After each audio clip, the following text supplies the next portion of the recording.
Good morning, Juliet. Good morning, and we're here today to talk about the Kyra Journal and the focus in this edition on school governance.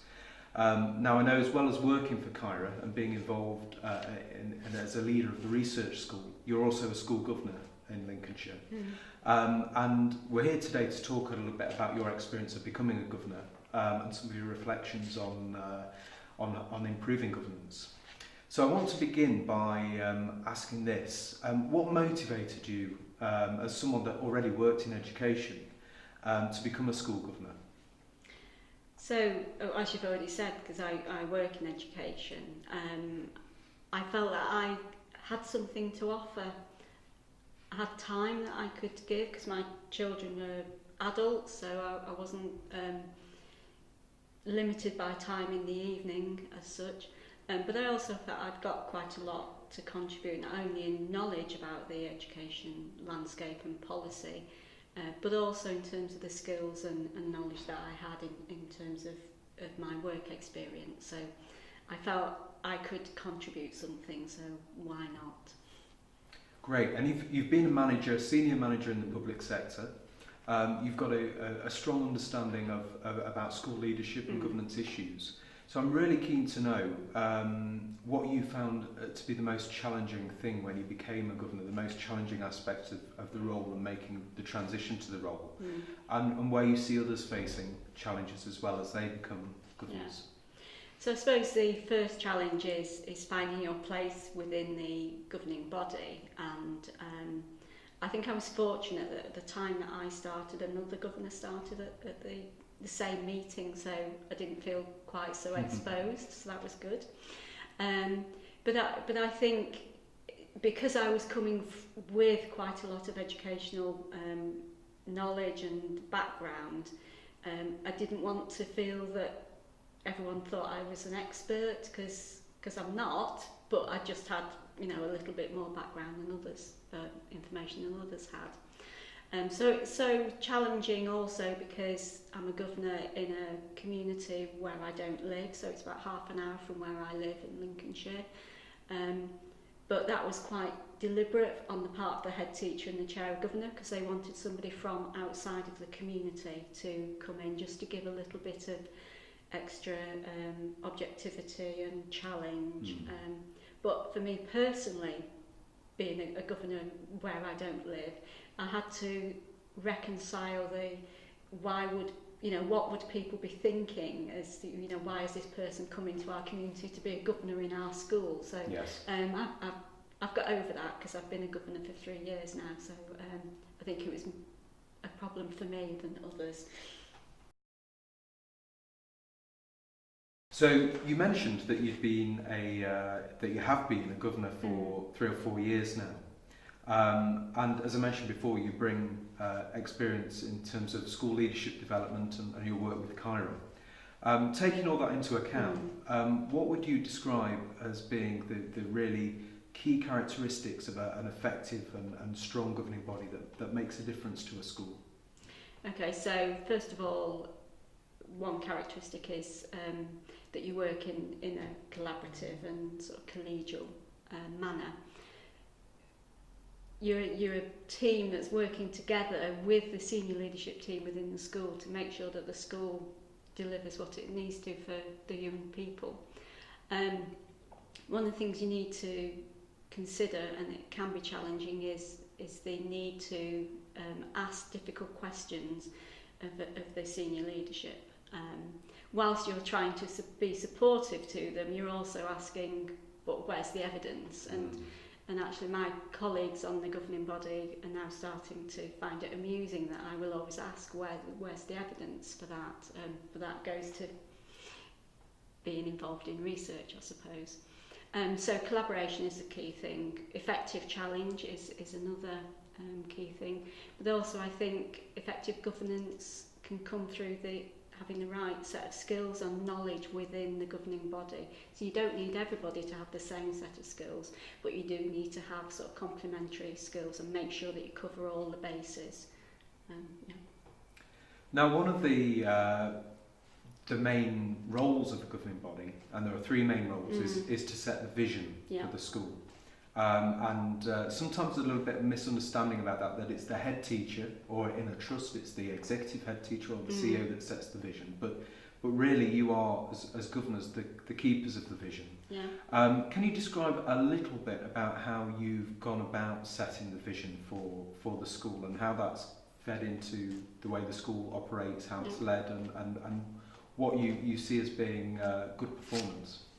Okay, so at Sturton by Stow, the way we set the vision, so it isn't the head teacher that sets the vision, the governing body set the vision alongside the head teacher, and we take a very practical approach with a long table, big piece of paper, asking the question, where are we going to be in 5 years' time? So what will Sturton by Stow be famous for in 5 years' time? And so we do a brainstorming exercise, and then that helps us to create we now know where we want to be. We've agreed that that's where we want to be. We're very ambitious, and then we take it from there. So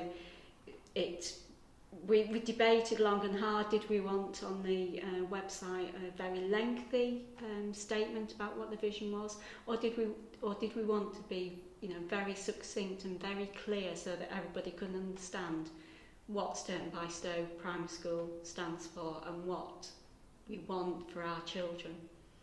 So that's the approach we took. And if we think about the other three roles, so setting the vision is crucial, fundamental.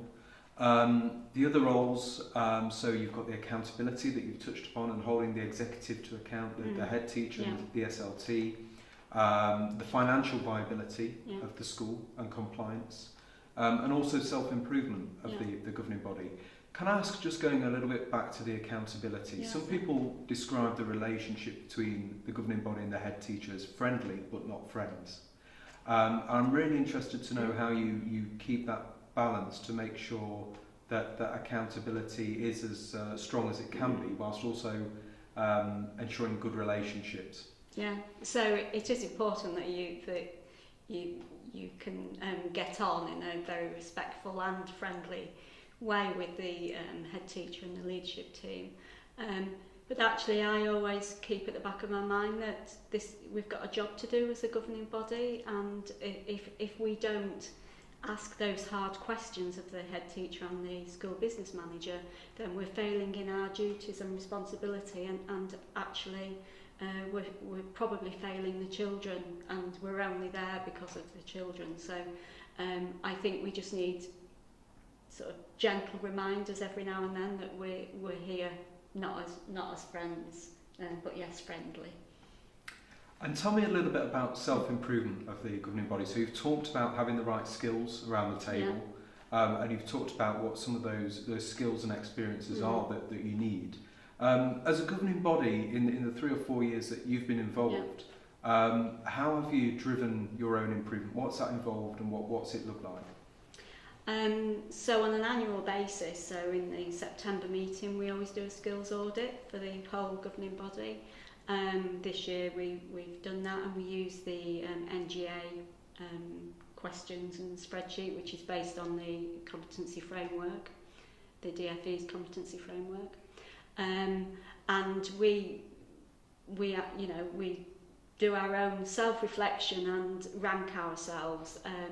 So I took on the role to then look at everybody's scores, how they'd marked themselves, and identified the areas that we need to focus on.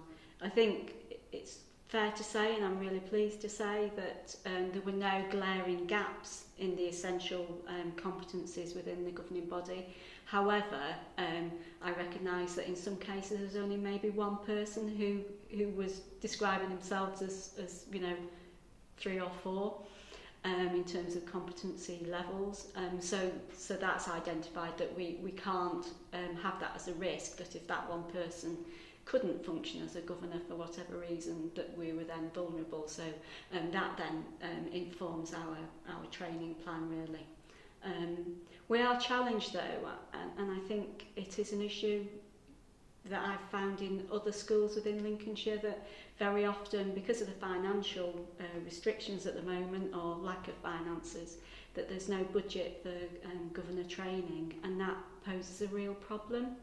And I'm not quite sure how we get over that, but I think we have to recognise we need to look at other ways. How do we bring training or encourage people to improve their skills in a way that doesn't require a lot of money? Okay, that's interesting, and certainly, as schools become more autonomous and have more responsibility, of course, the role of the governing body increases.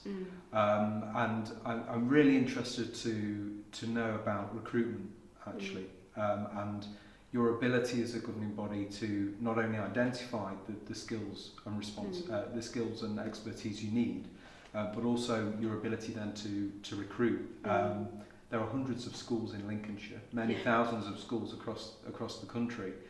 How do we do it? How do you do it as a governing body? How do we continue to attract people with the right values as well as with the right skills?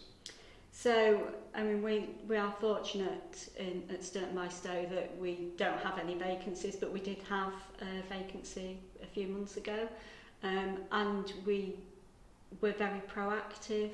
We knew the skills gap, so we knew we needed somebody else with some more financial experience, and we did a trawl of the local businesses and who might be able to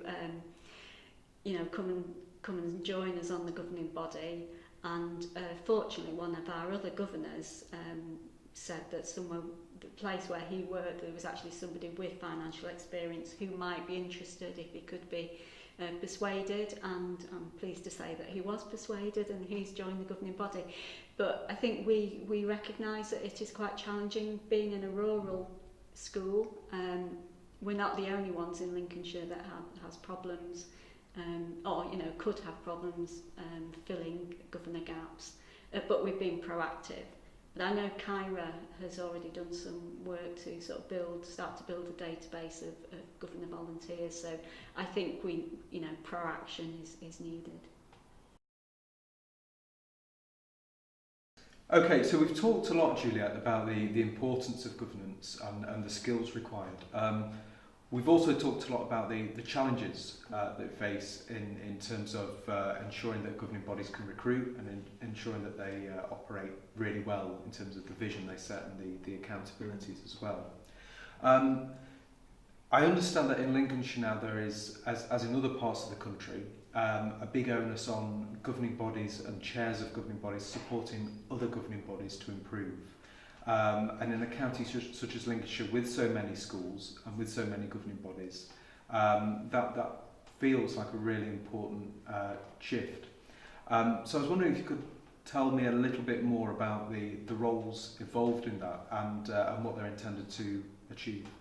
Yeah, so I'm a local leader of governance within Lincolnshire. So the difference between that and a national leader of governance is that we can't do the external reviews of governance, but otherwise I think there are about 11 of us NLGs and LLGs now working together across the county, convened by the Lincolnshire Teaching School Alliance on behalf of the Lincolnshire Learning Partnership Board.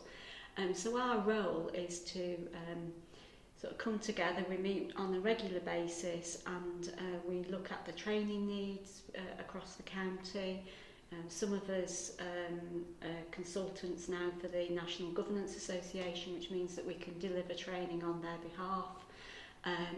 But also we're really interested in trying to understand what are the recruitment challenges, what are the skills and competency challenges. So for example, I and another local leader of governance are conducting a survey about what are the training needs that clerks of governors need, so that we can make sure that certainly for the next academic year that a comprehensive programme is in place that meets their needs. And it might be that it's not just a formal programme, but it's a network and sharing of ideas, so trying to build that community across the county.